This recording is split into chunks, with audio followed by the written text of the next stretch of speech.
इस कहानी को मैं कैसे शुरू करूं? जब रक्षक ही भक्षक बन जाए तो समाज का क्या होगा?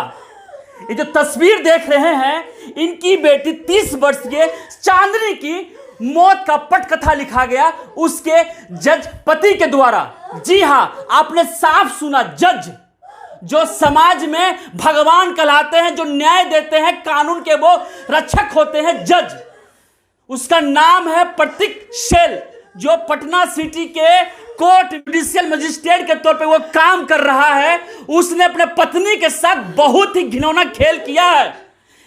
तस्वीर जो देख रहे हैं ये जज है, इसका नाम प्रतीक सेल है। इसने 51 लाख रुपया दहेज मांगा था इस परिवार से। इस परिवार ने 22 लाख रुपया कैश दिया। उसके साथ साथ इस परिवार ने 18 लाख का 4 व्हीलर भी दिया। उससे भी मन नहीं भरा तो ये जज 28 लाख रुपया और मांग रहा था। जब शादी की तैयारी हुई थी उस समय इनका 14 लाख रुपया खर्चा हुआ था और साथ साथ 5 लाख रुपया एक्स्ट्रा खर्च हुआ था कपड़ा, सोना, जेवरात देने में। यह है प्रतीक। पूरी कहानी सुनिए किस तरह से अपने 30 वर्षीय चांदनी के साथ क्या क्या घिनौना कांड करता था ये जज। और जज अभी तक गिरफ्तार नहीं किया गया है। यह पूरा मामला राजधानी पटना का, इस वक्त देख सकते हैं पूरा परिवार रो रहा है, बिलख रहा है। ये चांदनी की माँ है, ये पिता है, ये बहनें हैं। पूरी बात क्या है मैं बारी बारी बताऊंगा कि देख समाज के जो रक्षक हैं, जो जज हैं, कि किस तरह से घिनौना खेल कर रहे हैं अपने समाज में। क्या नाम हुआ आपका? संगीता। कैसे क्या हुआ बता सकते हैं आप? मेरी बेटी को जान ले लिया, पैसा के कारण जान ले लिया। बहुत टॉर्चर करता था, मैं के भी नहीं आने देता था कि जाओगी तो फिर वापस नहीं रखेंगी। बहुत बहुत बहुत कितना पैसा मांगता था आपसे? बोलता था हमेशा 10 लाख 5 लाख लाते रहो, नहीं तो तुमको ये कर देंगे। उसका मोबाइल भी हैक कर लिया था कि अच्छा से मेरा बच्चा माँ से बात भी नहीं कर सका। जिस दिन तबीयत खराब हुआ मोबाइल छीन के उसका मोबाइल ऑफ कर दिया कि मैसेज मैके तक नहीं पहुँचा। उसको साजिश से मार दिया। अंतिम बातचीत कब हुई थी? अंतिम वही हॉस्पिटल में हुई पारस है। हॉस्पिटल में? हाँ, नहीं गाड़ी में बैठ के उसको ले गए हैं। तो बोली मम्मी तुम लोग कुछ नहीं करना। हम नहीं बेटा कुछ नहीं करेंगे, बस तुम खाली ठीक रहोगे। तुम जज है, तुम लोग को कुछ नहीं समझेगा। माँ फंसा देगा, बैजू को फंसा देगा। बोलता है कि तुम्हारा मॉल में भाई दिन भर भाई गाड़ी से घूमता है, उसमें गांजा रखवा देंगे। हमारा पूरा पटना मेरा पूरा हेल्प करेगा, जो हम कहेंगे वही सब सुनेगा। कोर्ट मेरा अपना है, तुम्हारा मॉल है, मॉल में गांजा रखवा देंगे और तुम लोग को सबको अरेस्ट करवा देंगे। पूरा धमकी देता था। आई इसका हैक था मोबाइल। क्या नाम है पूरा लड़का का? प्रतीक सेल। उसके पिता का नाम क्या है? शैलेंद्र कुमार। उसकी माँ का नाम क्या है? प्रतिमा। उसकी बहन का नाम क्या है? परनीता। लिपि। उसकी बहन का नाम क्या है? नाम है परनीता। परिणीता नाम है। ये लोग कहाँ के रहने वाले हैं? ये लोग सब नवादा के रहने वाले हैं। और पटना में कहाँ रहते हैं ये? पटना में गाय घाट के पास कोई बजरंग कॉलोनी है।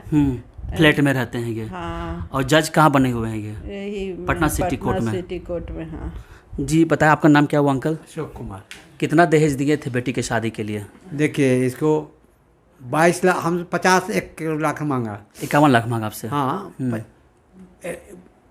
बोला 51 लाख दीजिए, लेकिन बोला 50 दीजिए, 1 लाख क्या बात है, 50 लाख दीजिए। हम बोले भाई हमको जो सच्चाई था हम कहे हम नहीं दे पाएंगे। 50 लाख के बाद गाड़ी तो मैं कहा था कि गाड़ी एगो देना होगा।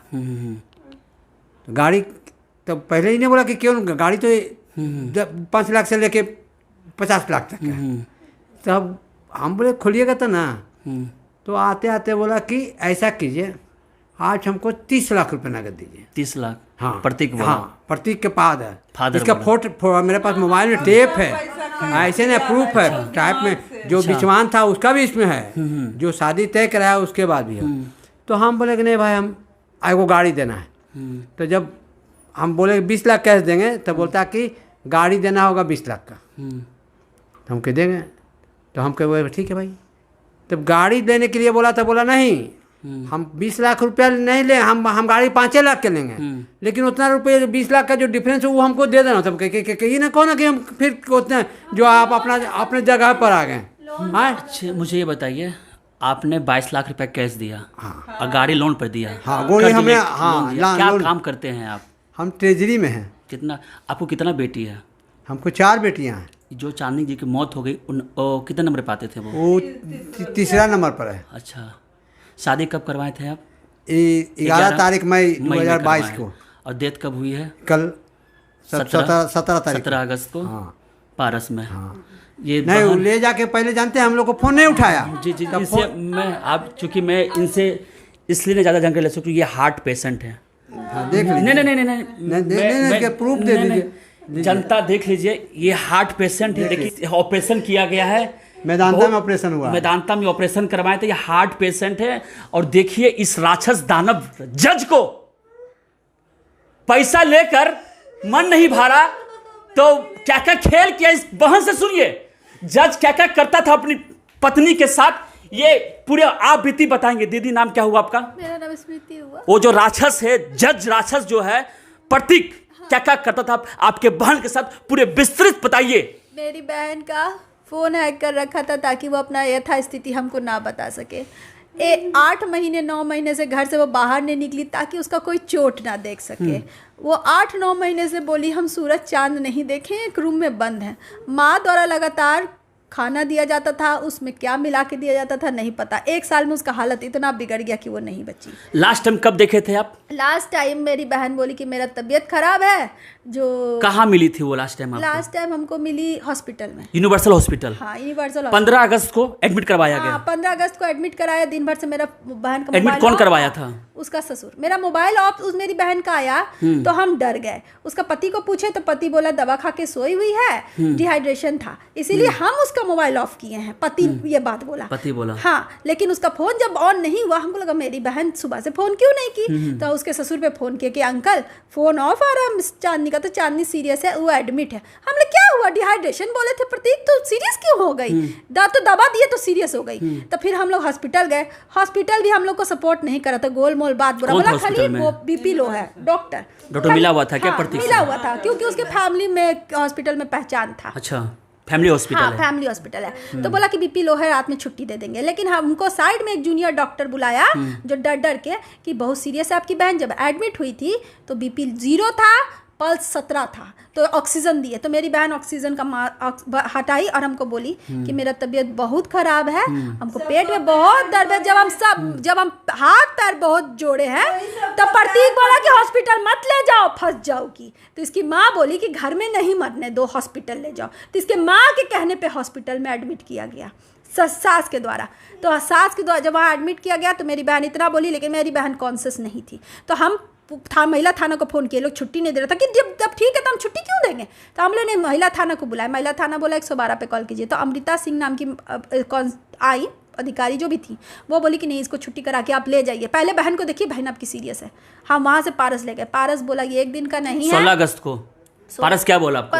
कि आप ये सीरियस है, ये क्रिटिकल कंडीशन में। क्या क्या वहाँ पर और जो वहाँ का रिपोर्ट है वो अभी के रिपोर्ट मेरे रिपोर्ट से मैच नहीं करता है। जो यूनिवर्सल रिपोर्ट दिया रिपोर्ट गलत है, वो फैब्रिकेटेड रिपोर्ट है। उसके बाद मेरी बहन अगले ही दिन वेंटिलेटर पे चढ़ गई। बोली इसका खाना नहीं मिला है अच्छा, और दवा कुछ दिया गया है जिसके कारण इसका आंत फट गया है। आंत फटने के कारण ये वेंटिलेटर पे चली गई, क्योंकि पेट मेरी बहन का फूला हुआ था, उसमें पॉइजन भर गया था। उसके बाद पैर चीरा मार के पेट में पॉइजन सारा निकाला गया, 3.5 लीटर पानी निकला। उसके बाद वेंटिलेटर पे उसको डाला। वेंटिलेटर से वो फिर नहीं उठी, वो आखिरी बात था। अब बोली है जाते जाते जितना चप्पल मार सको प्रतीक को उतना चप्पल मारना, उसको छोड़ना नहीं है। मेरी बहन हमको बोल के गई है। हॉस्पिटल का कोई उसका परिवार नहीं आया तो मेरा परिवार ही फ़ोन किया कि पति क्यों गायब है, पति क्यों भागा है, क्योंकि उसको तो पता था क्राइम किया है तो वो भागा हुआ था। बहुत देखिए, बात ही नहीं है कि एक बेटी के साथ हुआ है, दहेज को लेकर हुआ है। बिहार में दहेज अभी भी चल रहा है। नीतीश कुमार का प्लान है ना, बाल विवाह नहीं, दहेज नहीं, शराबबंदी नहीं, दहेज का ये हाल है। दूसरी बात, वो न्याय के पद पे बैठा हुआ है, जुडिशियल मजिस्ट्रेट है। कल उसके पास फिर किसी बेटी का आएगा न्याय के पद पे, वो ये प्रतीक साल किसी की बेटी के साथ क्या न्याय करेगा जो दहेज लिया। फिर उसको मारा और उसको मार ही दिया, तो वो इतना बड़ा मुजरिम है, अब वो न्यायाधीश के पद पे कैसे बैठ सकता है? कैसे क्या?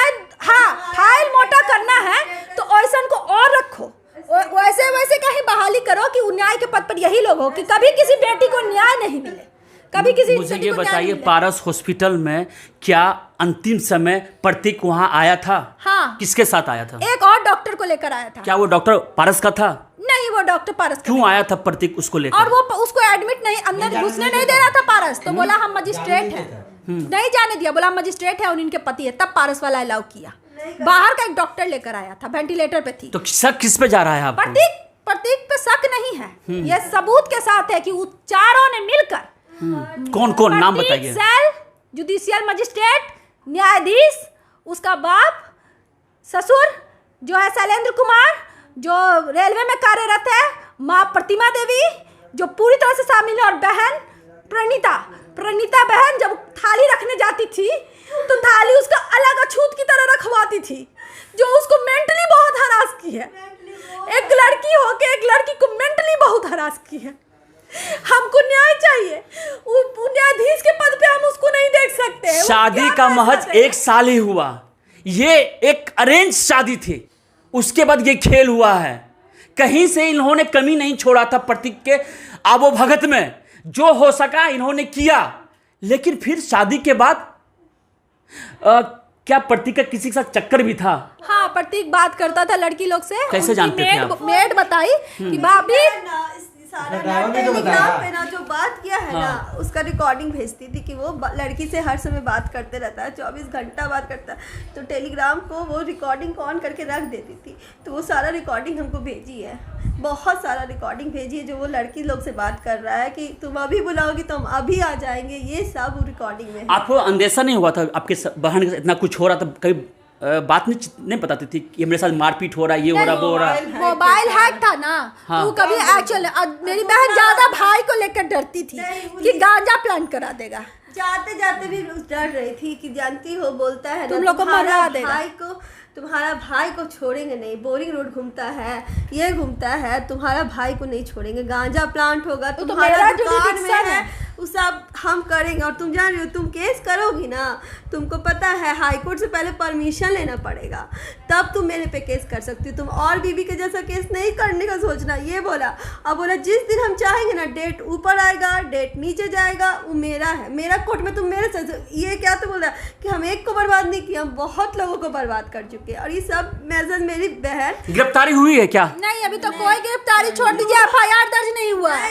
FIR इतना धौस है कि थाना वाला अभी तक FIR उसके अगेंस्ट नहीं लिया है। दर्ज किया है। और ये शास्त्री नगर थाना का यह मामला है, लेकिन इस केस को ट्रांसफर कर दिया गया आलमगंज थाना में। जहाँ की प्रतीक का घर है, प्रतीक सेल का जो घर है आलमगंज थाना में आता, जो पटना सिटी में है, वहां भेज दिया गया। अभी तक आवेदन दर्ज किया गया, लेकिन अभी तक इस निर्दयी राक्षस दानव लोभी परिवार के ऊपर किसी तरह का कोई केस नहीं हुआ है।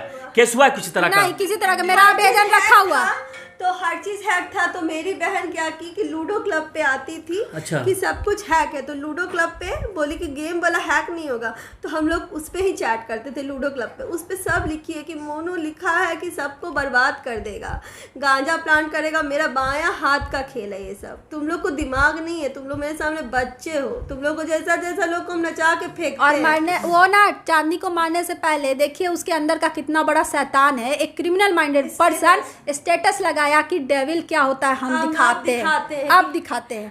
ये स्टेटस लगाने के बाद मेरी बहन को मारा, ताकि वो बाद में ये बताए कि वो कितना बड़ा राक्षस है। राक्षस है। थाना अभी तक हमको सपोर्ट भी नहीं किया, मेरे से कोई बात करने भी थाना नहीं आया है। मेरे माँ बाप उस हालत में नहीं है कि हम लेके जाए बेटी के। इस प्रतीक का स्टेटस देखिए आप। If the world wants to see devil in you, show them. अगर तुम राक्षस मेरे अंदर देखना चाहती हो तो अब देखो। ये स्टेटस है 15 अगस्त का। उसी रात मेरी बहन सीरियस थी, जिस समय उसे जब इनकी पत्नी चांदनी चंद्रा हॉस्पिटल में जिंदगी की जंग लड़ रही थी, उस समय इन्होंने स्टेटस लगाया। समझ सकते हैं, दुनिया को अपनी ये दरिंदगी दिखाना चाहता था। और सामने है, क्योंकि जिस तरह से इनकी बहन की मौत हुई है रहस्यमय तरीके से, क्योंकि ससुराल में मौत नहीं हुई है, मौत हुई है पारस हॉस्पिटल में। लेकिन पारस हॉस्पिटल से पहुंचने से पहले जो खेल हुआ है, आप समझ सकते हैं कि किस तरह से ये जो जज जुडिशियल मजिस्ट्रेट है प्रतीक शैल ने किस तरह से रचा है। कानून भी उसके पास, पुलिस भी उसके पास, सरकार भी उसके पास, और ये असहाय परिवार, क्या इंसाफ मिल पाएगा? नीतीश कुमार कहते हैं बिहार में बेटियां सुरक्षित है। देख लीजिए, यही सुरक्षित है। एक माँ से बेटी जुदा कर दी गई, इनकी कोख सूनी कर दी गई। इनकी क्या गलती थी? अपनी बेटी की धूमधाम से शादी करवाई थी, 22 लाख का दहेज दिया, 18 लाख का गाड़ी दिया, 5 लाख का साजो सम्मान दिया, और साथ साथ 14 लाख रुपए खर्चा किया शादी के दिन। उसके बाद भी प्रतीक जो जज है 28 लाख का डिमांड करता रहा कि तुम 28 लाख रुपया ला के दो तभी तुम मेरे घर में रह सकती हो।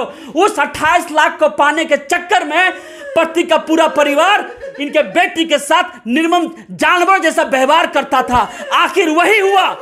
15 अगस्त को जिस दिन पूरा देश आजादी मना रहा था, उसी दिन इनकी बहन को हॉस्पिटल में एडमिट करवाया गया था। इससे पहले अगर इनकी बहन को एडमिट करवा दिया गया होता, जिस तरह से पारस में रिपोर्ट सामने आया है कि इनकी बेटी के साथ इतना क्रूर व्यवहार किया गया, उसका पेट का आंत फट गया, जो कि यूनिवर्सल हॉस्पिटल नहीं बताया। ये राज खुला पारस हॉस्पिटल में, क्योंकि यूनिवर्सल हॉस्पिटल में प्रतीक के द्वारा एडमिट करवाया गया, और यूनिवर्सल हॉस्पिटल में उसका अपना रिलेटिव डॉक्टर है, और सारा राज खुला है पारस हॉस्पिटल में। इतने चीज होने के बावजूद भी आज भी जज प्रतीक के ऊपर कोई कार्रवाई नहीं। मैंने कहा रक्षक जब बन जाए भक्षक तो कौन क्या कर सकता है, यही उस केस में है। एक तरफ जज और एक तरफ असहाय परिवार। अभी तक कोई इंसाफ के लिए सामने नहीं आया, क्योंकि इनके घर में इस तरह से मौत की त्रासदी हुई है, इनके पास रोने के अलावा अब कुछ नहीं है। लेकिन जितना हो सकता है जनमंच के माध्यम से मैं इनको मदद करूंगा। और ये जो प्रतीक है, इस वीडियो को जरूर वायरल कीजिए। जज का ये काला चेहरा समाज के बीच में आना चाहिए, क्योंकि ये जज औरों को इंसाफ देता है। जब अपने घर वालों को इंसाफ नहीं दे सकता तो औरों के साथ इंसाफ क्या करेगा? और यही जज इंसाफ सुनाएगा और आप लोग सुनेंगे। इससे पहले इसका चरित्र, इसका जो घमंड है नौकरी का, जज का, वो उतरे, और साथ साथ इसको सजा मिले। सजा में क्या चाहते हैं आप लोग? न्याय मिले, जो न्याय है। हम तो चाहेंगे कि हाईकोर्ट इस मामले पे संज्ञान ले, क्योंकि ये न्याय पे कलंक है, ये उस पदवी पे कलंक है। हाई कोर्ट और लड़की के साथ करेगा, फाइल मोटा होगा। तो हाई कोर्ट इस पे स्वतः संज्ञान ले। उसके जुडिक्शन के अंदर प्रतीक शैल है, एक जज है, तो कम से कम हाई कोर्ट इसका संज्ञान ले, हाई कोर्ट इसका संज्ञान ले, राज्यपाल संज्ञान ले, सचिवालय, सीएम सचिवालय इसका संज्ञान ले। थाना नहीं सुनता है, थाना नहीं सुनता है। देख सकते हैं पटना पुलिस की किस तरह से यहाँ पे काम हो रहा है। एक बाप का रोना शायद देश की जनता को देख जाए कि इस बाप ने किस तरह से अपने बेटी को घर से विदा किया था। लास्ट अक्टूबर माह में इस घर में आई थी, और आज इस घर में लाश आई, और ये पिता मुखाग्नि देकर आए हैं, और अब तक उस दरिंदे पति के ऊपर कोई कार्रवाई नहीं हुई है। ये है हमारे बदलते हुए बिहार का तस्वीर। देख लीजिए, दहेज देने के बावजूद भी किस तरह से खेल होता है। इस तरह के होते हैं दहेज लोभी परिवार, इस तरह का होता है दहेज लोभी दूल्हा।